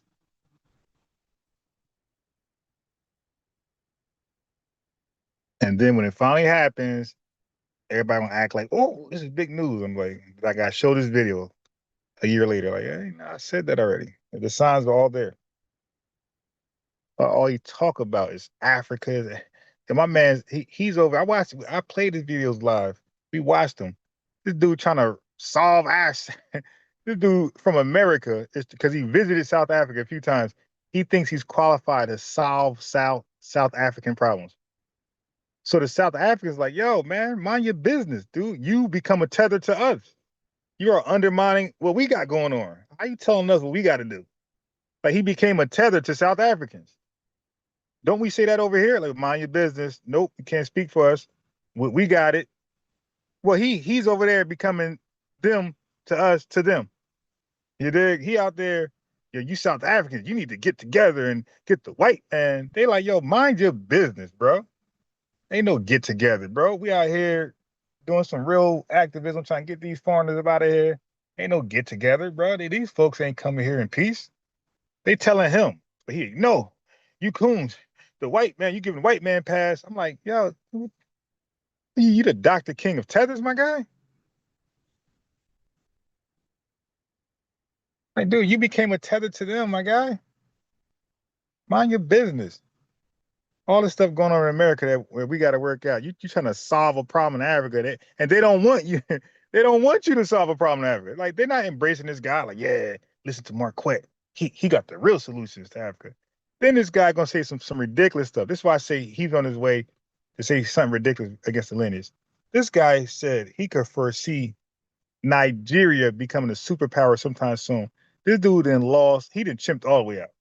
Like, yo, what the hell are you talking about? Yo, I would love to find that video where he broke down Nigeria be a superpower in a few short years. Yo, Nigeria is so far from ever becoming a superpower. This dude is, yo, they still got, Makoko is a floating slum, my guy.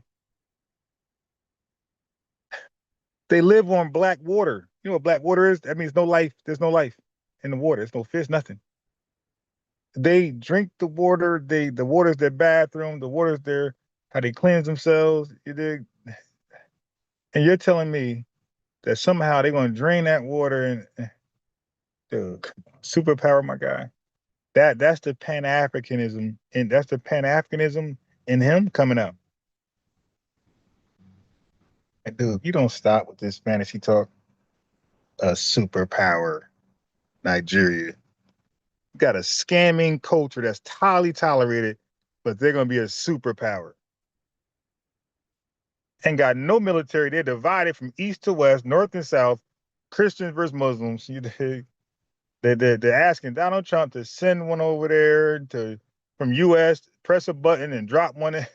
Like, what superpower does that? What superpower say, yo, U.S., can you drop one over here in this region, take these guys out? Yeah, superpower, they handle their own problems. Their government is strong enough to do whatever they need to do. If they want to silence the people, they want to add curfews, the government can do all that. They got no sign of that, my guy. No open trafficking in a superpower developing country, my guy. You got to hide all that. That's straight in the open. Yo, hey, yo, family, go look at the Epstein files and look at his connection to like Nigeria and Kenya. Yeah, he had a direct connection to Nigerian and Kenya kids. Go look it up. But these are superpowers, right? Selling their kids for a few dollars. Superpowers are known to have some money. They ain't desperate for coins. But that's the Pan-African. Pan-Africans always say some wild stuff. Schools for black boys and ships to Africa to repatriate because Africa's for African. You know, Pan-Africans always make some grand, crazy claims. Nigeria will be a superpower in a few short years. Okay. Okay. Okay. Dudes are literally eating bush meat. They got no sanitary system like that. Bathroom is the streets. Got here walking hyenas like they're a pit bull, and you telling me they're gonna be a superpower in a few short years? Okay, I know. You want to be known for something brilliant so badly. You'll say some ridiculous something. Like people don't know how to be seen and say something that makes sense and is brilliant. People hit you in the shoulders like, yo, that was deep. These so-called master communicators are struggling to massively. They're struggling to masterfully communicate. These master communicators are struggling. Yeah, look at the debates they had. They'd be struggling, and it's like, yeah, how you a master communicator, and half your debates you just chimping out on a guy, cussing him out. Oh, John Hopkins, my degree. Oh, you ain't got no money. And the guy like, hey, I just want to debate the topic. Like, what are we doing? I didn't call here to, compare bank accounts or degrees. I came here to debate the topic. More than half his debates, the dude just chimps out. Yeah, that's not respect. I'm waiting to hear the debates. I could judge the debate, see who's winning, and maybe learn something. Hey, they never debate. It's cussing the guy out the whole time. Yeah, that's not respect. Now I know I didn't leave my stuff, and I did. And right there, I left it right there. Okay, I'm wilding. I'm wilding out like Nick Cannon. I'm wilding, family. Anyway, yeah, know what it is. It's time. Like Tariq Nasheed single. It's time. Catch me 3:30 Eastern time. How about that? The link would be there. All the people who were commenting on my YouTube video saying Native Black American is a bad term and we shouldn't use it. The link is there. I just want to hear you out. I might have some pushback. I might cross-examine your information. I might not. But don't be scared. Dig, pull up. I say there's Friedman, there's Salon, there's ADOS, there's FBA. I say right now, from my research, it's showing Native Black American is the best delineating term because you were Native before you were Freedmen. You were Native before you were ADOS. You were Native before you were foundational. And then Native came first, and then everything else. So that's it's like the most fitting term. And then it shows complete ownership of the land. When you say Native, that shows complete stake in the land. Like ain't nobody more American than me. I'm Native. You dig? So it just address everything. When you Native, it addresses foundational. When you're Native, it addresses descendants of slavery. When you're Native, it addresses freedmen. It just addresses everything, but people just don't see it just yet. Yeah, the Native Black American is the best delineating term, and if you go to my YouTube channel, which is called Blacks, BLAX, News and Facts, maybe I change the name, make it Native. Maybe I change the name on YouTube channel, make it Native Black American. Think about that. But I mean, right now, the YouTube channel is called BLAX. I like to, I won't change it. Not now. Blacks, BLAX, News and Facts. Y'all can see the thumbnail. So, or my community post picture. I posted a picture of a form, a real form in a real office that asks about race, and then it asks about ethnicity and family on the choice of ethnicity. You can see it on my community post, Blacks, BLAX, News and Facts. And the only thing, I'm the first thing to pop up. Go to my community post and look at the picture. It's a picture of a form that I took that asks you about your race and then asks you about your ethnicity. And the last choice on the form says Native Black American descent. It don't say FBA. It don't say Freedman. It don't say Adolf. It don't say Solon. It says Native Black American descent as a real choice. And you see, I clicked that box so fast, and that might explain why I had an in and out visit. Once I select that option, they went back to say, "Oh, nah, get him in here, get him, get him in and out, treat him with royalty." The family, after I select that box, I was in and out because they had one for African descent. You check that box, you're gonna be the last one out. I checked that Native Black American descent. I was in and out. So you guys can talk, but I produced a form that said Native Black American descent. You produce your form, your public form, right? That says something else as a delineating term. So right now, Native Black American got a heads up. It's the first delineating term on a form, a physical form. I'll leave y'all with that. Peace.